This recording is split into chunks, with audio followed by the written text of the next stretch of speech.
À vous. Merci. Merci à tous. Je ne sais pas s'il s'agit pour moi de conclure ce colloque ou d'introduire le cocktail. On peut voir les choses comme ça, effectivement.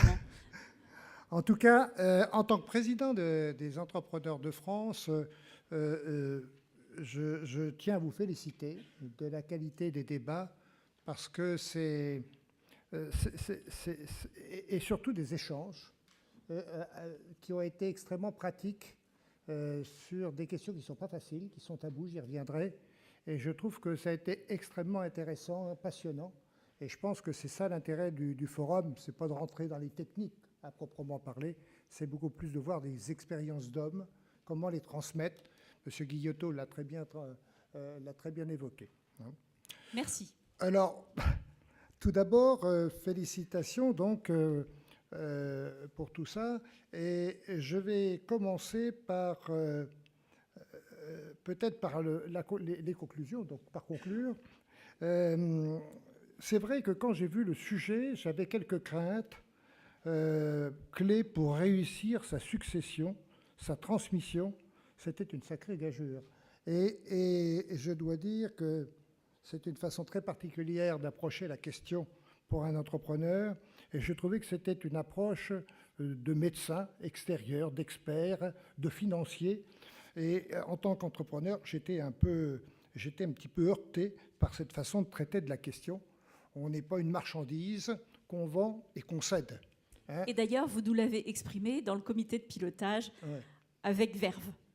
Oui, je l'ai dit parce que je pense que ce qui est important, c'est que quand on fait un forum auquel je suis fidèle depuis une vingtaine d'années, et il faut qu'on ait dans la salle des entrepreneurs, parce que nous sommes tous dans des situations où on doit affronter ce genre de problème un jour ou un autre. Et donc, et ça a été dit, l'important est de s'y préparer. Hein. Donc j'avais quelques craintes parce que, en fait, les personnes concernées sont les entrepreneurs et souvent les entrepreneurs ne sont pas là. Pour 36 raisons sur lesquelles je reviendrai. Souvent on les oublie. Et alors que l'ambition d'un entrepreneur, ce n'est pas de céder ou de savoir comment réussir sa mort. Parce que quelque part, quand on est un enfant, c'est toujours problématique de céder son affaire. Bien sûr, on devient entrepreneur parce qu'on a envie de bouger les lignes, on a envie de sortir des codes, de les casser.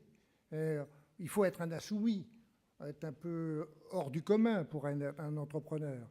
Et l'idée, c'est pas de céder, c'est de réussir vraiment une transformation, c'est de grandir et de se développer pour assurer la pérennité de son enfant. Hein, c'est ça qui est important. Donc céder, quelque part, ça fait mal. Alors, même si c'est pas parce qu'on prépare, on fait un testament, ça ne fait pas mourir. Il n'empêche qu'envisager cette question est souvent psychologiquement difficile. Qu'est-ce que je peux dire d'autre?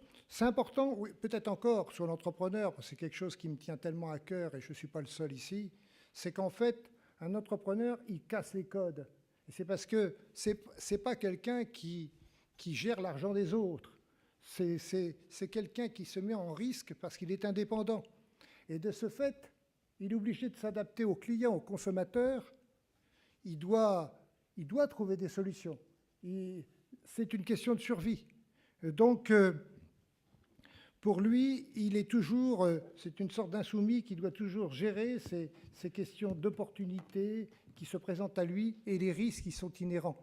Donc, c'est important. L'entrepreneur, c'est vraiment fondamental, il faut le préserver parce que c'est le germe, finalement, du développement et de la création de valeur. Hein, parce qu'il est contraint de trouver des solutions, sinon il tombe dans ce risque. On est entrepreneur, bien sûr, on prend des risques, on n'est pas pour autant des kamikazes. Donc il faut s'assurer constamment. Donc c'est donc un point extrêmement important. L'entrepreneur, c'est l'acteur principal d'une histoire que vous nous avez racontée, M. Guillotot et d'autres tout à l'heure, sur le plan familial. Et je pense que c'était vraiment l'angle qu'il fallait prendre aujourd'hui et j'ai eu le sentiment qu'on y répondait. Donc ça, félicitations, ce n'était pas évident. Mais encore une fois, c'est toujours cet angle-là qu'il faut avoir si on veut que dans cette salle, il y ait les 2 tiers d'entrepreneurs. Ce ne sont pas des médecins dont on a besoin, des techniciens. Bien sûr, on en a besoin, parce que quand il s'agit de se développer, on a besoin d'argent. Et donc, c'est souvent les financiers et les avocats qui nous donnent les moyens de ce développement. Hein. Donc, on a vu ces deux aspects de façon extrêmement concrète et je dirais presque de façon humaine, de façon simple. Et je pense que ça, c'était une clé du succès de ce colloque qu'il va falloir bien intérioriser pour que, à nouveau, la prochaine fois, ça soit un succès et je n'en doute pas. Je tiens à le dire, il faut mettre l'acteur principal au centre du jeu. C'est lui qui crée l'histoire. Hein, ça a été dit. C'est important et donc cette dimension humaine, il y a de richesse que d'hommes. C'est ça qui permet de créer de la valeur et de faire du développement. Malheureusement en France, comme on le sait, on n'est pas toujours compris, on est plus taxé qu'ailleurs et ça nous pose un certain nombre de problèmes. Et c'est d'ailleurs pour ça que souvent en France, il est plus intéressant de céder que de transmettre son affaire parfois à sa famille ou à ses collaborateurs. C'est d'ailleurs dramatique. Je ne parlerai pas de moyens auxquels on devrait répondre et à laquelle la loi Pacte ne répond pas. Hein, ça veut dire qu'on ne comprend rien, mais on est dans cette France qui est extrêmement, qui voit les choses d'en haut depuis plus de 1000 ans, depuis Philippe le Bel, et on s'aperçoit que c'est notre handicap. Et je pense qu'un jour, ça serait intéressant de s'y attaquer, non pas pour râler, hein, mais pour faire des propositions concrètes. Il y a des solutions, en s'inspirant d'ailleurs de ce qui se passe ailleurs. On en parlait avec Joseph, notamment en Allemagne. On devrait s'inspirer de ceux qui se réussissent plutôt que de s'inspirer des losers. Et je pense que, je trouve que l'expression qu'il y a eu ce week-end avec les Gilets jaunes est assez intéressante parce qu'il y a un ras-le-bol qui est réel. Hein. Ceux qui créent de la valeur sont pénalisés et quand on nous répond qu'on vous a compris et qu'on ne change rien, c'est presque, c'est presque non convenant bien sûr, mais c'est incroyable. On est dans une situation complètement bloquée aujourd'hui qui ne va pas dans le sens de l'entrepreneur et de ses développements. Là, bon, j'ai dit que le développement de ce que j'ai bien, donc on a bien recentré le rôle de l'entrepreneur dans tout ça. Alors, la question qu'on rencontre, c'est que cette question de la transmission de la cession est assez difficile à aborder en France parce que c'est une question d'argent et ce sont toujours des questions très difficiles à aborder. Bon, d'abord pour des régions culturelles et religieuses, on ne parle pas facilement de ces questions-là entre nous et c'est vraiment la première difficulté qu'on rencontre. La deuxième difficulté qu'on rencontre, c'est que quand on est entrepreneur, on n'est pas simple chef d'entreprise, nommé salarié, mandataire social, et c'est que nos intérêts professionnels sont souvent mêlés à nos intérêts privés. Donc on rentre vite dans des questions, je crois qu'on l'a vu notamment sur le plan familial, dans des questions qui sont de nature patrimoniale et des questions qui sont des questions de famille. Donc on n'aime pas trop, on en parle avec son notaire, mais je vois chez nous, à la FEF, c'est pas toujours facile de parler de ces questions-là. Et pourtant, c'est des questions importantes. Par ailleurs, ce sont des questions qui sont souvent techniques, fiscales, ardues. Vraiment, ça repoussoir. Alors que, et ceux qui en parlent de façon tellement technique qu'on n'a pas envie d'aborder la question. Puis ça nous emmerde tellement qu'on dit, bah, tiens, on va refiler ça à l'expert comptable qui va s'en débrouiller. Eh ben oui, mais c'est pas comme ça qu'on prépare les meilleures sessions, n'est-ce pas, hein, Enfin, une dernière raison pour laquelle c'est une question difficile, on se méfie des financiers en France. C'est vrai qu'on les voit comme des corbeaux noirs qui arrivent et on s'imagine qu'ils sont là pour faire à l'affût d'une bonne affaire, d'un bon coup. Donc, tout ça fait qu'on en parle peu. Tout ça fait qu'on en parle peu et on a tort. Ce qui fait la caractéristique de la FEF, c'est, on dit souvent qu'on est un mythique, c'est de parler des choses qui sont des tabous, qui sont apparemment interdites.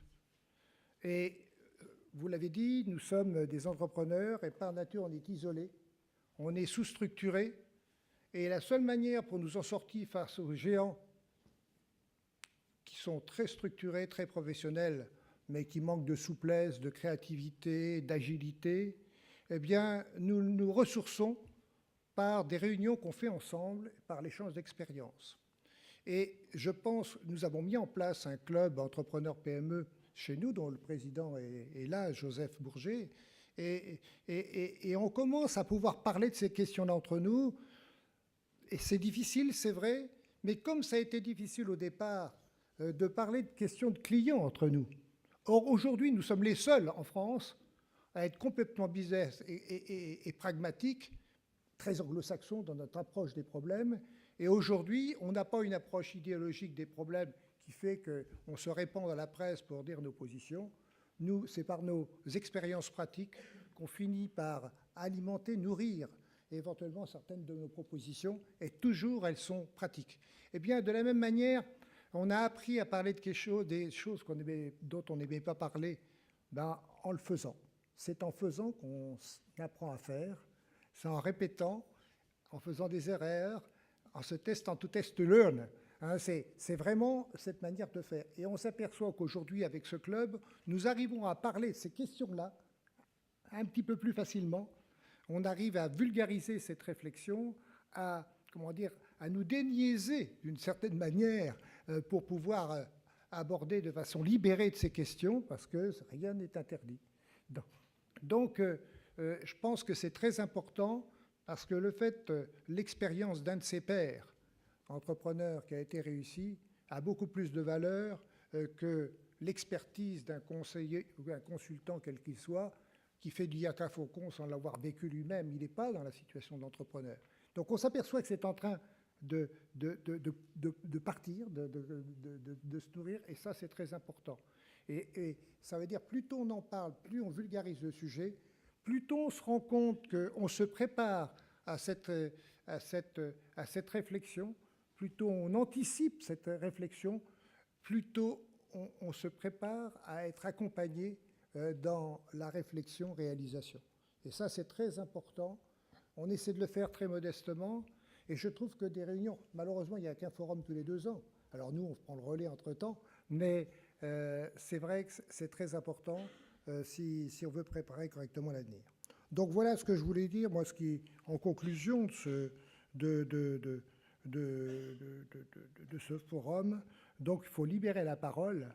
Il ne faut pas avoir peur de se faire accompagner, mais parler entre nous. Moi, ce que j'étais passionné par ces expériences très concrètes. Moi, j'ai envie de vous inviter. Il y a plein de gens chez nous qui se posent des questions, qui n'en parlent pas et qui ont peur, et qui se figurent qu'en n'en parlant pas, ils vont résoudre le problème. Non, ce n'est pas la politique de l'autruche qui est la plus éclairée. Bien sûr que non. Donc, voilà. Merci. Merci beaucoup.